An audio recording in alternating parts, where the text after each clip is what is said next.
I think I have one more example here. Yeah. Okay, now this one is really interesting because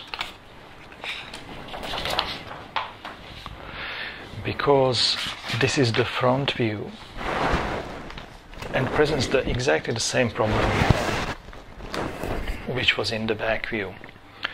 Now the arm is close to the body, and how do we draw the arm without loss of the muscle mass on the arm or loss of the mass of the rib cage? Now clearly in this drawing there was a struggle of not having the shoulder line too long, even though it is too long, and yet have enough space for the arm. Now the answer to that, I'll just do a quick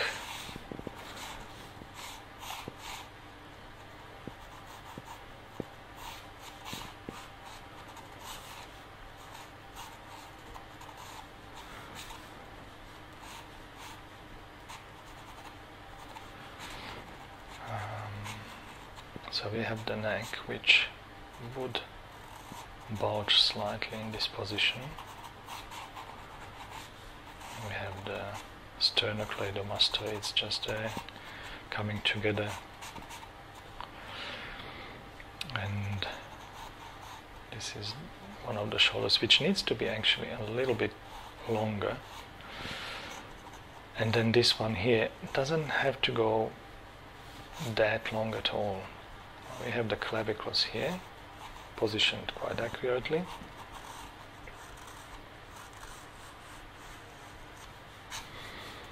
and then we have the rib cage.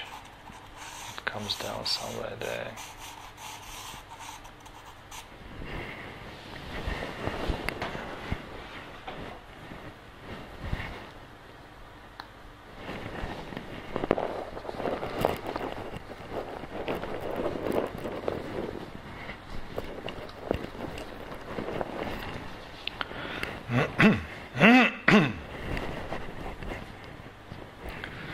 And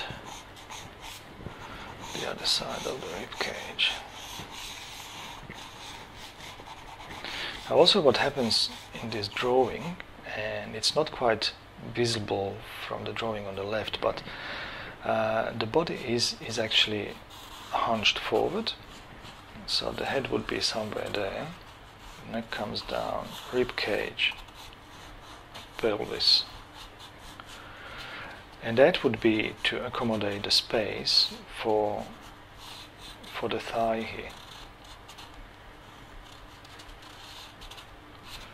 So the pelvis would be quite rotated, spine there, and the rib cage. So these masses kind of have to work together to fit. And then of course we have the arms coming down somewhere there. Just simple massing. Again, this ties into the first episode of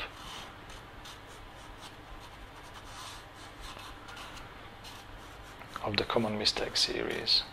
And of course there's a lot more in the full lectures if you buy them that talks about all this stuff. So there's this bend in the whole body, and there's a rib cage is tilted that way, pelvis is tilted that way. So there's quite a strong, and then the head is somewhere there. Quite a strong bend, and the orientation, if you mass it very simply, is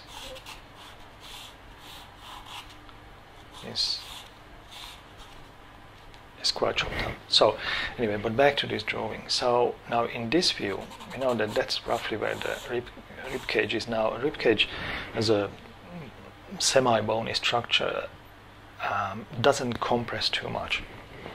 It does give a bit, but not too much. So this we need to maintain. Now, as we said, because the arm is to the side and to the front, what happens in this position here, the arm actually comes to the front of the body and therefore retains its full volume. So we don't have to compromise. Let me just put in this leg here. So we have the pelvis somewhere there, and this other arm coming straight at us. It's not a bad foreshortening that we see there. It's not entirely bad. The knee and then the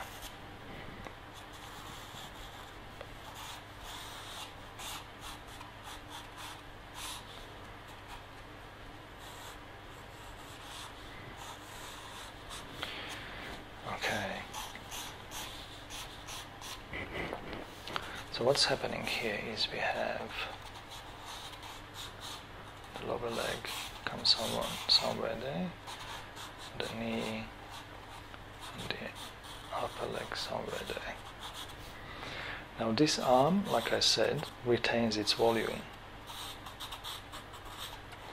and comes across because it is to the front. Remember how we said from the top view there's the front and the arm is to the front and then the back is there. So it is further to the front than to the back. But it's definitely part of the body rather than attached from the side. And then this bit here has plenty of space to come down and would be hidden behind this leg, and then it comes forward, takes over here.